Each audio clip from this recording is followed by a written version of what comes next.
మనకి కళ్ళ ఎదురుగుండా ఉండేటటువంటి వాటిని లైట్ తీసుకుంటాం, దాంతో ఓట్లు వీటి వలన లెక్కలేసుకున్నప్పుడు నష్టపోతూ ఉంటాం.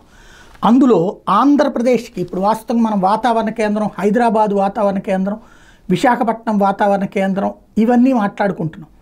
బట్ ఆంధ్రాలో ఇప్పుడు ఈ వరదలు వచ్చినటువంటి కృష్ణా జిల్లాకు వరదల్ని గుర్తు చేసేటటువంటి కేంద్రం, వాతావరణ కేంద్రం ఉంది, కానీ దాన్ని ఎప్పుడో వదిలేసాం. ఇప్పుడు ఈ వరదల సందర్భంగా అది గుర్తుకొచ్చింది. మచిలీపట్నంలో ఉన్న డాప్లర్ వెదర్ రాడార్ DWR మూలన పట్టడంతో వాతావరణ అంచనాలు రూపొందించడంలో ఇబ్బందులు ఎదురవుతున్నాయి. ఇలాంటి రాడార్లు విశాఖపట్నం, శ్రీహరికోటలో కూడా ఉన్నాయి. ఇవి రాష్ట్రంలో వర్షాలు, తుఫాన్లు, పిడుగులు వాటి తీవ్రతను అంచనా వేయడంలో కీలకంగా పనిచేస్తాయి. మచిలీపట్నం రాడార్కి 2021 నుంచి సాంకేతిక సమస్యలు ఎదురవుతున్నాయి.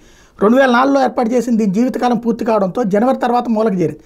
ప్రస్తుతం విశాఖపట్నం, శ్రీహరికోట రాడార్ నుంచి వచ్చే సంకేతాల ఆధారంగానే వాతావరణ అంచనాలు వేస్తున్నారు.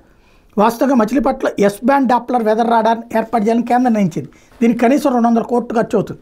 అందుకు అవసరమైన సాంకేతికతను విదేశాల నుంచి తెప్పించాల్సి ఉంది. ఇప్పటికే టెండర్ ప్రక్రియ పూర్తయింది. ఈ నేపథ్యంలో మోడీ సర్కార్ ఆంధ్రాకి ఇది పూర్తి చేసి ఇవ్వాలనుకుంటోంది.